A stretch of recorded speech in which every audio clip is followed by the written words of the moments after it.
యేసు అనుచరులు మినిస్ట్రీస్ ద్వారా ప్రసారమయ్యే కార్యక్రమం అవర్ ఆఫ్ హోప్. నిరీక్షణ సమయం కార్యక్రమానికి ప్రేమపూర్వకంగా ఆహ్వానం తెలియజేస్తున్నాం. పాస్టర్ జాన్ స్పర్జన్ గారి ఆత్మీయ పరిచర్య ఫలాలుగా మనం చూడవచ్చు. మన హృదయాలను సిద్ధపరుచుకొని నేటి నిరీక్షణ వర్తమానాన్ని విందాం. యేసు పరిశుద్ధ నామాన్ని బట్టి మీ అందరికీ శుభాశీస్సులు. ఎలా ఉన్నారు? బాగున్నారా? మానవుని జీవితంలో ప్రతిరోజు ఒక ఆశీర్వాదకరంగా మారిపోయింది మన చుట్టుముట్టున్న పరిస్థితులను బట్టి మనం గమనించినప్పుడు. కానీ మన దేవుడు ఎంత గొప్ప దేవుడు అంటే, మనం ఎలాంటి పరిస్థితుల్లో ఉన్నా మనల్ని భయపడకుండా మమ్మల్ని కాపాడే దేవుడుగా ఉన్నందుకు దేవుడికి ఎంతో వందనాలు, కృతజ్ఞతలు చెల్లించుకుంటాం.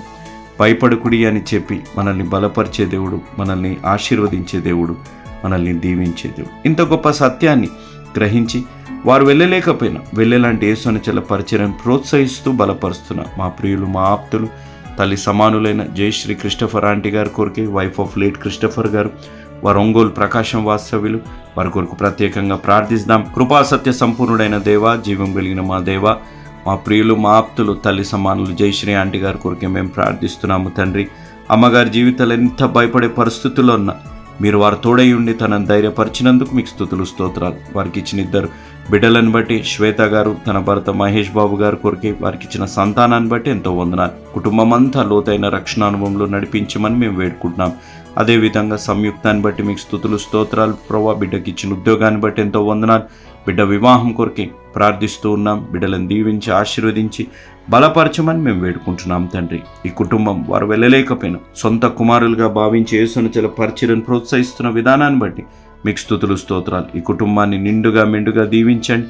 ఈ కుటుంబానికి ఈరోజు వాక్యం వింటున్న బిడ్డలకి, ప్రభా, వాక్యం విని రక్షణ తీర్మానం తీసుకోబోతున్న బిడ్డలకి మీ ద్వారా ప్రేరేపింపబడిస్తున్న వాగ్దానము, ఆజ్ఞ, సూక్తి, తండ్రి, భయపడకుడి, మీకు రాజ్యం అనుగ్రహించుటకు మీ తండ్రికి ఇష్టమై ఉన్నది. లూకాసు వార్త 12:32 ఆజ్ఞ, మీ సొంత రక్షణను కొనసాగించుకునుడి. ఫిలిప్పీలకు రాసిన పత్రిక 2:12 సూక్తి, దేవుడు కృపయందు పట్టుదలతో ఉన్నాడు కాబట్టే పరిశుద్ధులయందు పట్టుదలతో ఉండాలి. The Saint shall పర్సివియర్ in holiness because God Perseverance in grace.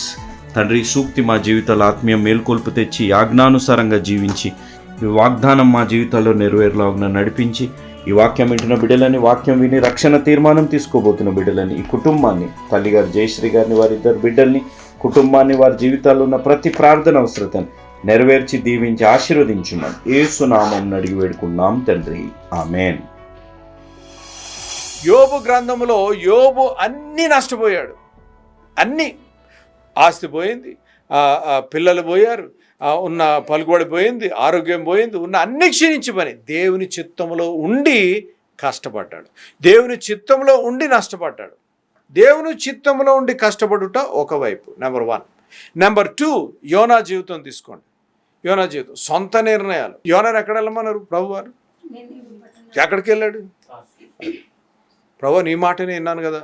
కొంతమంది జస్టిఫై చేస్తారు, ఇది సొంత నిర్ణయం అన్నమాట. అందుకనే యోబు ఏమంటాడు? నా విమోచకుడు సజీవుడని నేను ఎరుగుదును. యోనా ఏం చేస్తాడు? ఒక దగ్గరికి వెళ్ళిరా బాబా అంటే, వాళ్ళ మీద నాకు వాళ్ళకి నేను రక్షణ చెప్పేది అని ఇంకో దారికి వెళ్ళి కష్టపడతాడు. అదేంటిది? మన సొంత నిర్ణయాలు, మన సొంత రూతు గ్రంథ ధ్యానాల్లో నేను చెప్పాను, సొంత నిర్ణయాలు తీసుకొని మీరు బాధపడతా ఉంటే దేవుడు ఆ సొంత నిర్ణయాన్ని కూడా మార్చగలడు. ఇందాక చెప్పాను కదా, మారా వంటి నిర్ణయం తీసుకుంటే మారా వంటి నిర్ణయాన్ని మధురంగా మార్చగలడు. ప్రొవైడెడ్, దేవుని మీరు ఆధారపడి, ప్రవ్వా తప్పైపోయింది నాయన, నేను ఈ నిర్ణయం తీసుకున్నాను, ఇది తప్పైపోయింది ప్రవ్వా, నేను బయటకు రాలేను, బిడ్డలున్నారు, నేను బయటకు రాలేను, కానీ ప్రవ్వా నీ పాద సన్నిధి దగ్గర నన్ను నేను సమర్పించుకుంటున్నాను, నాకు సహాయం చేయ ప్రవ్వా అంటే నువ్వు తీసుకున్న మారా నిర్ణయాన్ని మధురంగా మార్చగలిగిన దేవుడు. మనుషులను మనస్సును, ఎవరండి? మనుషులను మనస్సులను మార్చే దేవుడు యేసు ప్రభు. మతాలను కాదు, మనస్సును, ఒక మనిషిని, ఒక మనస్సు, మానవుడికి ఉన్న మనస్సును మార్చే దేవుడు మనం సేవించి ఆరాధించే దేవుడు. సో కాబట్టి నీ జీవితంలో నమ్మక ద్రోహం ఎవరన్నా చేశారంటే అప్పుడప్పుడు అది దేవుని ప్రణాళిక అయ్యి ఉండి ఉంటుంది. నిన్ను ఇంకా కష్టము, ఇంకా కన్నూరు నుంచి, ఇంకా బాధ నుంచి, నిత్య నరకాగ్నికి వైపు నువ్వు వెళ్ళిపోతూ ఆ రిలేషన్షిప్లో, లేకపోతే ఆ సంఘటనలో, ఆ గ్రామంలో, ఆ పట్టణంలో నువ్వు ఉండకూడదని ప్రభువారు నిన్ను బయటికి తీసుకొచ్చారు. కాదు, అనేక సార్లు అమ్మకుతురు చాలా చాలా డేంజరస్. నేను అట్లాంటాలో ఒక జైలుకి వెళ్ళాను. జైలుకి వెళ్ళిన తర్వాత ఒక ఖైదీతో మాట్లాడుతున్నాను. ఖైదీతో మాట్లాడి వాక్యం చెప్పిన తర్వాత నాకు పాస్టర్ గారు మీరు బ్యాప్టిజం ఇవ్వాలా అని అన్నాడు. నేను బ్యాప్టిజం ఇవ్వాలంటే క్లాస్ తీసుకోవాలా, నా క్లాస్ అటెండ్ కావాలా. బ్యాప్టిజం క్లాస్ అటెండ్ అయ్యి ఒక అవగాహన ఉంటేనే నేను బ్యాప్టిజం ఇస్తాను. రక్షణ ఇంపార్టెంట్, రక్షణ తర్వాత బాప్టిజం అని అంతా చెప్పిన తర్వాత సరే అని బాప్టిజం తీసుకుంటున్నాడు. బాప్టిజం తీసుకుంటున్నప్పుడు అయిపోయిన తర్వాత గ్రీటింగ్స్ చెప్పాలా. ఆ ఖైదీ చెప్తున్న మాట నేను ఎన్నడూ మరవలేను. నేను జైల్లో ఉన్నందుకు సంతోషిస్తున్నాను అని అన్నాడు. వీడేంట్రా జైల్లో ఉంటే సంతోషిస్తాం ఏంట్రా బాబు అనుకున్న తర్వాత వాడిని అడిగాను, అరే ఏంటి జైల్లో ఉంటే సంతోషిస్తాం ఏంట్రా నువ్వు అని అంటే ఆ ఖైదీ చెప్పిన మాట, పాస్టర్ గారు నేనే గిని 22-23 సంవత్సరాలు జైల్లో ఉండకపోతే ఇప్పుడు దాకా నేను చచ్చిపోతున్నా అన్నాడు. ఇదేంట్రా ఎలా చచ్చిపోతావు అంటే, నేను ఒక గ్యాంగ్కి లీడర్ని, ఒక డ్రగ్ డీలర్ని, అన్నీ తెలుసు నాకు. నేనే గిని బయటికి వెళ్ళి ఉంటే నా ఆపోజిట్ గ్యాంగ్ వాళ్ళు ఎప్పుడో చంపేతురు. నెంబర్ 1. నెంబర్ 2, నేను బయటికి వెళ్ళి ఉంటే మళ్ళా డ్రగ్ గ్యాంగ్స్లో కలవాల్సి వచ్చేది.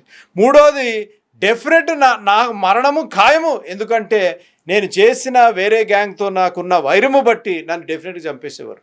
20 సంవత్సరాలు నేను బతుకున్నాను, క్షేమంగా ఉన్నానంటే జైల్లో ఉన్నాను కాబట్టి క్షేమంగా ఉన్నాను కదా.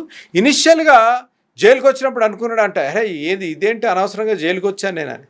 తర్వాత తెలిసిందా, ఒకటి తర్వాత ఒకటి ఇటు గ్యాంగ్ లీడర్స్ అందరూ చచ్చిపోతూ ఉంటే అప్పుడు బల్బు వెలిగిందనమాట అయ్యగారికి. అయ్యో బాబోయ్ మంచిదిరా బాబు నేను జైల్లో ఉన్నానని. అప్పుడప్పుడు మనం అనుకుంటూ ఉంటాం, ఎందుకు ఈ కష్టం జరిగింది, ఎందుకు ఈ నష్టం, ఎందుకు ఈ హృదయ ఆవేదన లేకపోతే గాయమని అనుకుంటాం. కానీ ఎప్పుడైతే విశ్వాస యాత్రలో నిలకడగా ఉండి కొంచెం ముందుకు సాగుతామో అప్పుడే మనకి పరిశుద్ధాత్మ దేవుడు మనతో మాట్లాడతాడు కదా. అనేకసార్లు మనం అనుకుంటుంటాం కదా, అరే బాధ కలిగిన బాగైందండి, ఇంకా ఆ ఊబిలో పడిపోకుండా దేవుడు నన్ను రక్షించాడు అని. అనేక సందర్భాలు నాకు తెలుసు. ఈ ఇస్కరియోతు యోధ జీవితంలో కూడా అదే జరిగింది. అందుకనే యెషయా భక్తుడు అంటున్నాడు, Judas betrayal did not derail God's plan but it fulfilled. యూదా ఎప్పుడైతే దేవుణ్ణి మోసం చేశాడో, మోసం చేస్తాం వల్ల దేవుని ప్రణాళిక ఆగిపోలేదు, కానీ దేవుని ప్రణాళిక ముందుకు సాగింది. ఈరోజు కూడా I want to encourage somebody. హృదయంలో గాయమై, హృదయంలో వేదనై, అరే నేను అనుకోకుండా ఈ ఊబిలో పడాను, అనుకోకుండా ఈ రిలేషన్షిప్లోకి వచ్చా, ఈ వివాహం చేసుకున్నాను, అనుకోకుండా ఈ నిర్ణయం తీసుకున్నాను, అనుకోకుండా నేను ద్రోహం చేయకుండా ద్రోహం నేను చేశాను. కాబట్టి ప్రభువా నన్ను రెండు రకాలు, 2 గుంపులు. ద్రోహం చేసిన వారు క్షమాపణ అడగాలి, ద్రోహం చేసిన వారు క్షమాపణ అడగాలి. ఎవరైతే ద్రోహం గుండా వెళ్తున్నారో ప్రభువా నన్ను మరొక అవకాశం దయచేయి ప్రభువా అని మనము అడగాలి. 2 విషయాలు, రైట్. తర్వాత కంప్లీషన్ అంటే దేవుని ప్రణాళిక కంప్లీట్ అవుతాం అన్నమాట. దేవుని ప్రణాళిక కంప్లీట్ అవుతుంది. ఆదికాండము 37వ అధ్యాయం 12వ వచనం నుంచి అమ్మా. అతని సహోదరులు షెకెములో తమ తండ్రి మందను మేపుటకు వెళ్ళిరి. అప్పుడు ఇశ్రాయేలు యోసేపును చూచి, నీ సహోదరులు షెకెములో మంద మేపుచున్నారు, నిన్ను వారి యొద్దకు పంపెదను రమ్మన్నప్పుడు అతడు మంచిదని అతనితో చెప్పెను. అప్పుడతడు, నీవు వెళ్లి నీ సహోదరుల క్షేమమును మంద క్షేమమును తెలుసుకొని నాకు వర్తమానము తెమ్మని అతనితో చెప్పి హెబ్రోను లోయలో నుండి అతని పంపెను. అతడు షెకెమునకు వచ్చెను. అతడు పొలములో అటూ ఇటూ తిరుగుచుండగా ఒక మనుష్యుడు అతనిని చూచి, నీవేమి వెతుకుతున్నావని అతనిని అడిగాను. అందుకతడు, నేను నా సహోదరులను వెదకుచున్నాను, వారు ఎక్కడ మందను మేపుచున్నారో అది దయచేసి నాకు తెలుపుమని అడిగాను. అందుకు ఆ మనుష్యుడు, ఇక్కడ నుండి వారు సాగి వెళ్ళిరి, వారు దోతానుకు వెళ్ళుదము రండని చెప్పుకొంట వింటినని చెప్పెను. అప్పుడు యోసేపు తన సహోదరుల కోసము వెళ్లి దోతానులో వారిని కనుగొనెను. అతడు దగ్గరకు రాకమునుపు వారు దూరము నుండి అతన్ని చూచి అతన్ని చంపుటకు దురాలోచన చేసిరి. చూస్తారా మనం ఇందాక చెప్పాను కదా, కవరింగ్, ప్లానింగ్, స్కీమింగ్. శత్రువులు కాదు, యోసేపును చంపాలి అన్నవారు, దురాలోచన ఉన్నవారు, నమ్మక ద్రోహము చేయాలన్నవారు శత్రువులు కాదు. ఎవరు సొంత సొంత కుటుంబమే, సొంత రక్తముతో పంచుకొని పుట్టిన అన్నదమ్ములే యోసేపు వస్తుంటే ఒక ప్లానింగ్ వేశారు. ఎంత విచారకరమైన సంగతి. దానికి పేరు పెడతాను నేను, చూడండి. తమ్ముళ్ళకి ఈ యోసేపు మీద ఉన్న కక్ష, బిటర్నెస్ కక్ష. అంటే ఎందుకు? ఓ తండ్రి బాగా యోసేపుని ప్రేమిస్తున్నాడని, ఈయనకి దర్శనాలు వస్తున్నాయని, దర్శనాలు చెప్తున్నాడని వీళ్ళందరూ ఏం చేశారు? యోసేపు అంటే ఒక జుబుక్స లాంటిది పెంచుకున్నారు. ఆదికాండం 37:4 అమ్మ. అతని సహోదరులు తమ తండ్రి అతనిని తమ అందరికంటే ఎక్కువగా ప్రేమించుట చూచినప్పుడు వారు అతని మీద పగబట్టి అతనిని క్షేమ సమాచారమైనను అడగలేకపోయిరి. అది చూసారా అమ్మ? జాగ్రత్త వినాలి, పిల్లలు ఉన్నవారు జాగ్రత్త వినాలి. తండ్రిగా మనం కూడా ఇక్కడ ఏం చేశారు? మరి చదివిన వాక్యభాగంలో ఎందుకు ఎందుకు ఎందుకు ద్వేషించారు? పార్షాలిటీ. అబ్బో, పెద్ద కొడుకు అండి, నేను పెద్ద కొడుకుని, మా ఆరుగురిలో పెద్ద కొడుకు అంటే నాన్నగారు కొంచెం పెద్దవాళ్ళు అంటే కదా, కానీ మా ఆరుగురిని సమానంగా చూసేవారు. కొంతమంది తల్లిదండ్రులు ఉంటారు, రేయ్ మిగతా వాళ్ళని ఇంక వెస్ట్ ఫెలోస్ లాగా చూస్తారనమాట. పెద్ద కూతురు పెద్ద కొడుకు అంటే తీసుకెళ్ళి ఓ సింహాసనం ఎక్కిచ్చేస్తారు. కొంతమంది చిన్నోళ్ళని, అరే ఆడు చిన్నోడు అంటే పార్షాలిటీగా తల్లిదండ్రులు వీక్షిస్తున్నారు. ప్రేమించొద్దు అని నేను అనటం లేదు, ప్రేమించండి, సమానంగా ప్రేమించండి. ఇంకోటి, మీరు చూపిస్తున్న పక్షపాతము ద్వారా ఏం జరుగుతుంది అనగా మీరు కనిన బిడ్డల్లోనే వైరం వచ్చేస్తుంది. యోసేపు జీవితంలో తండ్రి యోసేపును కొంచెం ఎక్కువ ప్రేమించాడు కాబట్టి ఈ అన్నదమ్ములకి ఏమొచ్చేసింది? గొడవ వచ్చేసింది. దే హేటెడ్, ద్వేషించారు. ఒక మంచి మాట మాట్లాడటానికి ద్వేషించారు. అందుకనే చూడండి, కొంతమంది ఒకే కుటుంబంలో ఉన్న అన్నదమ్ములు, అప్పచెల్లెలు మాట్లాడుకోరు. ఎందుకంటే తల్లిదండ్రులు కొంతమంది వైపు ఎక్కువ మప్పు చూపిస్తాం, కొంతమంది వైపు అసలు వీళ్ళు ఎందుకన్నాంరా బాబు అన్న రీతిగా ప్రవర్తించే తల్లిదండ్రులు కూడా నేను ఎరుగును. ఎందుకనగా వాళ్ళు బిడలే అనేక సార్లు ఫోన్ చేసి, అన్న మా అక్కంటే మా డాడీకి, మా మమ్మీకి, మా చెల్లంటే, మా అన్నంటే ఇష్టం అన్న, మేమంటే మమ్మల్ని పట్టించుకోరు, అసలు వాళ్ళు ఏది అడిగినా ఇచ్చేస్తారు, మేము ఏది అడిగినా క్వశ్చన్ పెడతారన్న. తల్లిదండ్రులుగా నీ బాధ్యత, బిడ్డలు తప్పు కాదా, తల్లిదండ్రులుగా మన బాధ్యత. తండ్రిగా నేను చెప్తున్నాను, నాకు 3 బిడ్డలు, నా 3 బిడ్డలు పెద్ద కూతురు ఒకలాగా, ఒకే కుమారుడు కదా అని జోసెఫ్ ఒకలా చూస్తానికి వీళ్ళు 3 సమానంగా. ఇక్కడ అతన్ని ఏం చేశారు? తండ్రి ఎక్కువ ప్రేమించాడు కాబట్టి. చూడండి, ఈ నమ్మక ద్రోహం అనేది ఎప్పుడు వస్తుంది అనగా ఏదైనా గొడవ ఉంది, ఆ గొడవని మనం పరిష్కరించినప్పుడు నమ్మక ద్రోహం స్టార్ట్ అవుతుంది. Unresolved issues, unresolved bitterness in others. Bitterness అంటే చేదు, హృదయంలో ఉన్నవి వాళ్ళు రాజీ పడకుండా ఓ నింపేసుకొని టపామని ఒక రోజు అది ఫ్యూజు ఇదైపోతుంది. ఇక్కడ కూడా వీళ్ళ అన్నదమ్ములు ఏం చేశారు? ఆ ప్రాబ్లం రిజాల్వ్ కాకుండా, తండ్రితో కూర్చొని మాట్లాడకుండా, అన్నదమ్ములు అందరు కూర్చొని సామరస్యంగా మాట్లాడుకోకుండా ఉన్నారు. కాబట్టి ఆ హృదయంలో ఏమైపోయింది? యోసేపు అంటే ఒక ఈర్ష్య, ఒక పగ వచ్చేసింది. ఆ అన్నదమ్ములకి ఈర్ష్య, యోసేపు అంటే ఈర్ష్య. రెండోది ఏం చేశారు? వాళ్ళు ఏం చేశారు అమ్మ? తీసుకెళ్ళి ఏం చేశారు? 12-28 వచనాలు చదవండి. వారు, ఇదిగో ఈ కలలు కనువాడు వచ్చుచున్నాడు, వీని చంపి ఇక్కడనున్న ఒక గుంటలో పారవేసి దుష్టమృగము వీని తినివేసినని చెప్పుదము. అప్పుడు వీని కలలేమగునో చూతము రండని ఒకరితో ఒకడు మాట్లాడుకొనిరి. అది చూసారా ఎంత విచారకరమైన సంగతి. నమ్మక ద్రోహం అంటే ఇదే. యోసేపు ఏం తెస్తున్నాడు? అన్నదమ్ములకి ఏం తెస్తున్నాడు? ఆహారం తెస్తున్నాడు. ఆహారము తెస్తున్నవాడిని, అరే అన్నదమ్ములు వీళ్ళు అలసిపోయి ఉంటారేమో, ఎండకు అలసిపోయారేమో, గొర్రెలు కాసి అలసిపోయారేమో, పనిచేసి అలసిపోయారేమో, ఆకలి తీరుస్తామని యోసేపేమో వీళ్ళకి ఆహారము, శారీరక సేద తీరుస్తానికి తీసుకొస్తా ఉంటే వీళ్ళేం ప్లాన్ వేస్తున్నారు? వేసేద్దాం వీళ్ళు, అంతే. వేసేద్దామని అంటే ఒక మాట, ఇంటి తీసుకెళ్ళి ఎక్కడ పడేద్దాము? గొంతలో పడేసి, అసలు అప్పుడు గొంతలో పడేసిన తర్వాత వీడు కళలు ఏమైతే అప్పుడు చూద్దాం రాని. ఎంత విచారకరమైన సంగతి. యోసేపుని గుంతలో పడేశారు అనగా the lowest point, the pit is the lowest point. అనేక సార్లు మనము మోసపోయినప్పుడు, నమ్మక ద్రోహం చేసినప్పుడు యోసేపు ఏ రీతిగా ఆ గుంతలో ఉన్నాడో మనము కూడా అటువంటి ఫీలింగ్ వస్తుంది మనకి. యోసేపు ఎక్కడ రాయలేదు. అప్పుడప్పుడు నాకు అనిపిస్తుంది, అరే యోసేపు ఆ ఫీలింగ్ రాసి ఉంటే ఎలాగుంటూ ఉంటుందో అని.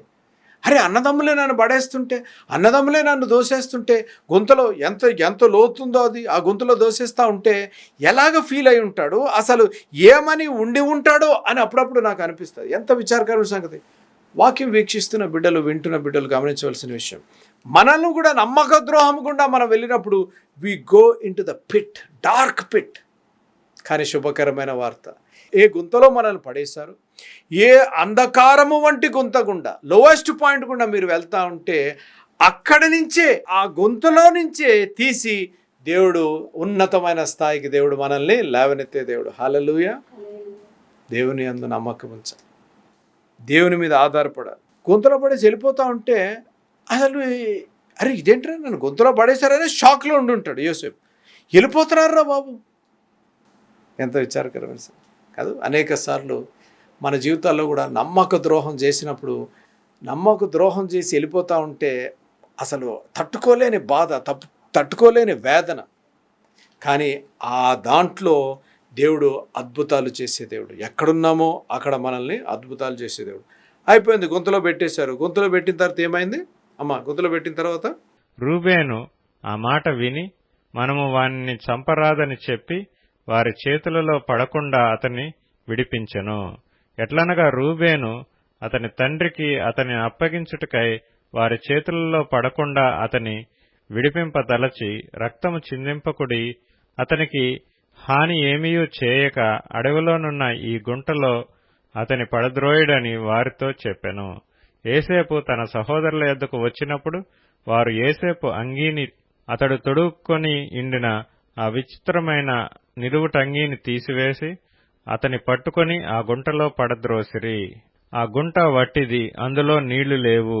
వారు భోజనము చేయ కూర్చుండి కన్నులెత్తి చూడగా ఐగుప్తునకు తీసుకొని పోవుటకు గుగ్గిలము, మస్తకియు, బోళమును మోయిచున్న ఒంటెలతో ఇష్మాయేలీయులైన మార్గస్థులు గిలాదు నుండి వచ్చుచుండిరి. చూసారా ఎంత విచారకరం. ఒక్కసారి ఇమాజిన్ చేసుకోండి. యోసేపు ఏమో అన్నం తెస్తున్నాడు, వారికి ఆకలి అవుతుందని అన్నం తెస్తున్నాడు. తీసేసుకున్నారు. ఏం తీసేసుకున్నారు? ఫుడ్ తీసేసుకున్నారు. ఫుడ్ తీసేసుకొని తింటున్నారు. వారు తింటూ చూస్తున్నారు అసలు ఏమవుతుందో వీడికి. అనేక సార్లు మనతో మేలు పొందిన వారు, మనము మేలు చేసిన వారు, మనము ప్రేమించిన వారు, మనము ఆదరించిన వారు, మన కష్టకాలంలో మనం వారితో నడిచి వారికి సహాయం చేసిన వారే మనకు నమ్మక ద్రోహం చేస్తారు. ఎంత విచారకరమైన. ఎలాగుంటా చెప్ప. యోసేపును ఏం చేశారు? వాళ్ళు ఐగుప్తులు వెళ్తుండగా వారు బానిసగా అమ్మివేశారు. బానిసగా అమ్మివేశారు, కొట్టారు, గొంతులో పడేశారు. అది కాకుండా మళ్ళా లేపి బానిసలో అమ్మేశారు. ఎంత హింస. అనేక సార్లు మన జీవితాల్లో కూడా అటువంటి సంఘటనలు గుండా మనం వెళ్ళినప్పుడు ఒక అద్భుత కార్యం మీకు చెప్పి నేను ముగించాలని ఆశపడుతున్నాను. చూడండి, ఆదికాండము 50వ అధ్యాయము 20వ వచనం. మీరు నాకు కీడు చేయనుద్దేశించితిరి గాని నేటి దినమున జరుగుచున్నట్లు, అనగా బహు ప్రజలను బ్రతికించున్నట్లుగా అది మేలుకే దేవుడు ఉద్దేశించెను. అది అమ్మా, ఇది జ్ఞాపకం పెట్టుకోండి. ఈరోజు ఏది అర్థమైనా అర్థం కాకపోతే, మీరు నాకు ఎవరైనా భర్త కావచ్చు, భార్య కావచ్చు, తల్లిదండ్రులు కావచ్చు, స్నేహితులు కావచ్చు, మీరు నాకు కీడు చేయాలని ఉద్దేశించారు. కానీ నేటి దినమున దేవుడు దాన్ని మంచి మేలుగా మార్చునుగాక. హల్లెలూయా. మీరు మోసపోయి మీ సొంత నమ్మక ద్రోహం, కుటుంబ సభ్యులే, రక్త సంబంధులే, నమ్మిన వారే మీకు మోసం చేసి ఉంటే, యోసేపు వలె, యోసేపు ఆ కుటుంబం, తమ్ముళ్ళు, అన్నలు ఏ రీతిగా ద్వేషించారో ఆ రీతిగా ద్వేషించబడితే, అటువంటి గుంతలో వేసి, అటువంటి డీపెస్ట్ లోలో, మానసిక ఒత్తిడిలో, నిస్పృహ, నిరాశ, కృంగుదల, షాక్లో మీరుంటే, ఏ రీతిగా అయితే యోసేపును ఐగుప్తుకి ఒక బానిసగా అమ్మివేశారో ఆ బానిస పరిస్థితుల్లో మీరుంటే మీకు శుభకరమైన వార్త. దేవుడు చెప్తున్న మాట ఏంటి? దేవుడు చెప్తున్న మాట, ఏదైతే కీడు తొలగించారని ఆశపడ్డారో అది యోసేపుని అమ్మేస్తారు. అమ్మేసిన తర్వాత ఐగుప్తుకి వెళ్తాడు. ఐగుప్తులో పెరుగుతూ ఆ అంధకారపు అనే గుంతలో నుంచి ఆ పిట్, నేను ఎప్పుడెప్పుడు ఒక మెసేజ్ చెప్తాను, ఫ్రమ్ పిట్ టు ప్యాలెస్. ఒక అంధకారమైన గుంతలో నుంచి వెలుగుమయమయ్యే ప్యాలెస్లోకి, రాజభవనంలోకి, థ్యాంక్ యూ అమ్మా. రాజభవనంలోకి ఒక అంధకారము అయ్యి ఏం జరుగుతుందో నా జీవితం తెలీదు, నేను బ్రతుకుతాను, నీళ్లు కూడా లేవు, ఎంత చూడండి అక్కడ ఆహారం లేదు, నీళ్ళు లేదు, బ్రతుకుతానో లేదో అని అంధకారంలో నుంచి బయటకు వచ్చి అరే బయటకు తీసేశారు కదా నన్ను ఇంటికి తీసుకెళ్తారేమో అనుకున్న పరిస్థితుల్లో మళ్ళా అమ్మేసి దెబ్బ వెనకాల దెబ్బ పడుతున్నా కూడా దేవుడు కనుదృష్టి యోసేపు దగ్గర నుంచి ఎప్పుడు కనుపోలేదు. వాక్యం వింటున్న ప్రియులు గమనించవలసిన విషయం, దేవుని దృష్టి మీ నుంచి మలలేదు, దేవుడు చూస్తున్నాడు. హృదయం గాయపడిన మీ హృదయంలో ఎంత గాయమయ్యి ఎంత బాధ నిస్పృహ నిరాశ కూడా మీరు వెళ్తున్నా సరే దేవుని కనులు దృష్టి మీపై, God's eyes is on you. ఆయన దృష్టి యోసేపు మీద, యెహోవా దేవుని దృష్టి యోసేపు మీద ఉంది. అందుకనే యోసేపు గారు అక్కడ ఉన్న మాట చూడండి, ఆదికాండం 41వ అధ్యాయం 41వ వచనం. మరియు ఫరో, చూడుము, ఐగుప్తు దేశమంతటి మీద నిన్ను నియమించి ఉన్నానని యోసేపుతో చెప్పెను. చూసారా,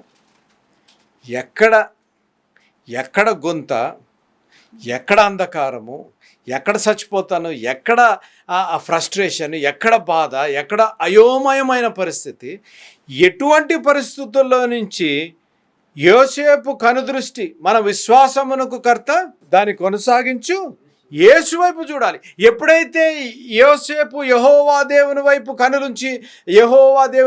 కనులుంచి తన కనుదృష్టి యెహోవా వైపు ఉంచాడో అంధకారంలోంచి వెలుగుకు, ఆ గుంతలో లోయెస్ట్ పరిస్థితుల్లో నుంచి హైయెస్ట్ పొజిషన్కి దేవుడు తీసుకెళ్ళి, దేవుడి నామానికి స్తోత్రం కలుగును గాక. దేనికి ఇన్ఛార్జ్ పెట్టాడు? ఐగుప్తు మొత్తానికి. దేవుడు యోసేపు ఒక ఖైదీ నుంచి ఫరో రైట్ హ్యాండ్, పిట్లో నుంచి వచ్చాడు, భవనంలోకి వచ్చాడు, భవనంలో నుంచి మళ్ళా ఖైదీగా మారాడు. From pit to palace, from palace to prisoner. ఎలాగుంటే జీవితం చెప్పండి? అన్నదమ్ములు అమ్మేసిన బాధ ఒక బాధ, నమ్మిన వారే నమ్మక ద్రోహం చేశారని కుమిలిపోతున్నాడు, అమ్మేశారని వేరే దేశానికి వెళ్ళాడు, ఐగుప్తు దేశానికి వెళ్ళాడు. ఐగుప్తు దేశంలో బాగున్నాను బాబు అంటే ఆమె ఎవరామె? పోతిఫర్ భార్య వచ్చేసి తప్పుడు నిందేసింది. అరే నేను చేయలేదురా బాబు అంటే తీసుకెళ్ళి చెరసాల్లో వేశారు. చూడండి, మన జీవితం, విశ్వాస జీవితంలో కూడా అనేక మలుపులు తిరుగుతూ ఉంటాయి. మీకు సమయం ఉన్నప్పుడు యోసేపు జీవితాన్ని చదవండి. ఇన్ని మలుపులు తిరుగుతున్నా సరే, ఇన్ని కష్టాలు, నష్టాలు, ఇరుకులు, ఇబ్బందులు ఎదుర్కొంటున్నా సరే ఒక్కసారి కూడా ఎందుకు దేవా నాకు ఈ పరిస్థితి, ఎందుకు దేవా నాకు ఈ కష్టము, ఎందుకు దేవా నాకు ఈ నమ్మక ద్రోహము, ఎందుకు దేవా నాకు ఈ గుంత వంటి పరిస్థితి, ఎందుకు దేవా ఈ మోసము, ఎందుకు దేవా నాకు ఈ చెరసాల అని ఎన్నడూ యోసేపు అనలేదు. అందుకనే యోసేపు విధేయతను, యోసేపు నమ్మకత్వాన్ని చూసి యెహోవా దేవుడు ఉన్నతమైన స్థాయికి హెచ్చించాడు. ఫైనల్గా ఈ మాట చెప్తాను చూడండి, ఎవరైతే, జాగ్రత్త వినాలి, ఎవరైతే మోసగించారో, అమ్మ వింటున్నారు కదా, ఎవరైతే మోసగించారో వారికి దీవెనకరంగా మార్చాడు. హల్లెలూయా, దీవెనకరంగా మార్చాడు. ఎవరు మోసగించారు? మీరు చూడండి, యోసేపు జీవితం చూడండి. అక్కడ కరువు వచ్చేస్తుంది. కరువు వచ్చిన తర్వాత ఎక్కడికి వెళ్ళాలా? కరువు ఎక్కడికి వెళ్ళాలి? అన్నదమ్ములు ఐగుప్తుకి వెళ్తారు. ఆదికాండము 50వ అధ్యాయము 17, 18, 19, 20. నీ తండ్రి తాను చావక మునుపు ఆజ్ఞాపించినదేమనగా, మీరు యోసేపుతో, నీ సహోదరులు నీకు కీడి చేసిరి గనుక దయచేసి వారి అపరాధమును వారి పాపమును క్షమించుమని అతనితో చెప్పుడనెను. కాబట్టి దయచేసి నీ తండ్రి దేవుని దాసుల అపరాధము క్షమించుమన్రి. వారు యోసేపుతో ఇలాగ మాట్లాడుచుండగా అతడు ఏడ్చెను. మరియు అతని సహోదరులు పోయి అతని ఎదుట సాగిలపడి, ఇదిగో మేము నీకు దాసులమని చెప్పగా, యోసేపు, భయపడకుడి, నేను దేవుని స్థానం అందున్నానా? మీరు నాకు కీడు చేయనుద్దేశించితిరి గాని నేటి దినమున జరుగుచున్నట్లు, అనగా బహు ప్రజలను బ్రతికించున్నట్లుగా అది మేలుకే దేవుడు ఉద్దేశించెను. కాబట్టి భయపడకుడి, నేను మిమ్మును మీ పిల్లలను పోషించదనని చెప్పి వారిని ఆదరించి వారితో ప్రీతిగా మాట్లాడెను. వారిని ఆదరించి వారు, మీరు భయపడకుడి, నేను మీకు మీ పిల్లలను మిమ్మల్ని పోషిస్తాను. భయపడకుడి, నేను మీకు కీడు చేయను.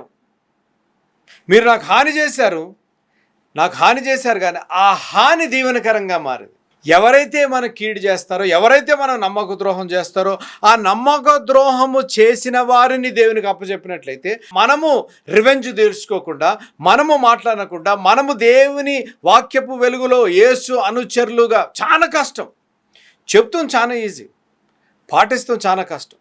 మనం ఎప్పుడైతే యోసేపు జీవితం తీసుకున్నాం కదా, యోసేపు జీవితంలో కుటుంబ సభ్యులే నమ్మక ద్రోహం చేశారు, కుటుంబ సభ్యులే అమ్మేశారు, కుటుంబ సభ్యులే వీడు చచ్చిపోవాలా అని మేలు చెయ్యాలి, వారికి ఆహారం తెస్తూ మేలు చేయాలని యోసేపు వస్తే ఆ తల్లిదండ్రులు చేసిన పనికి యోసేపు వెల చెల్లించవలసి వచ్చింది. కానీ యోసేపు ఏం చేశాడు, కరువు వచ్చి అన్నదమ్ములు వచ్చినప్పుడు వారు సాగిలపడి ఏమన్నాడు, మీరు భయపడకండి, నేను మీకు కీడు చెయ్యను, కానీ మిమ్మల్నే కాకుండా మీ పిల్లల్ని కూడా నేను పోషిస్తాను.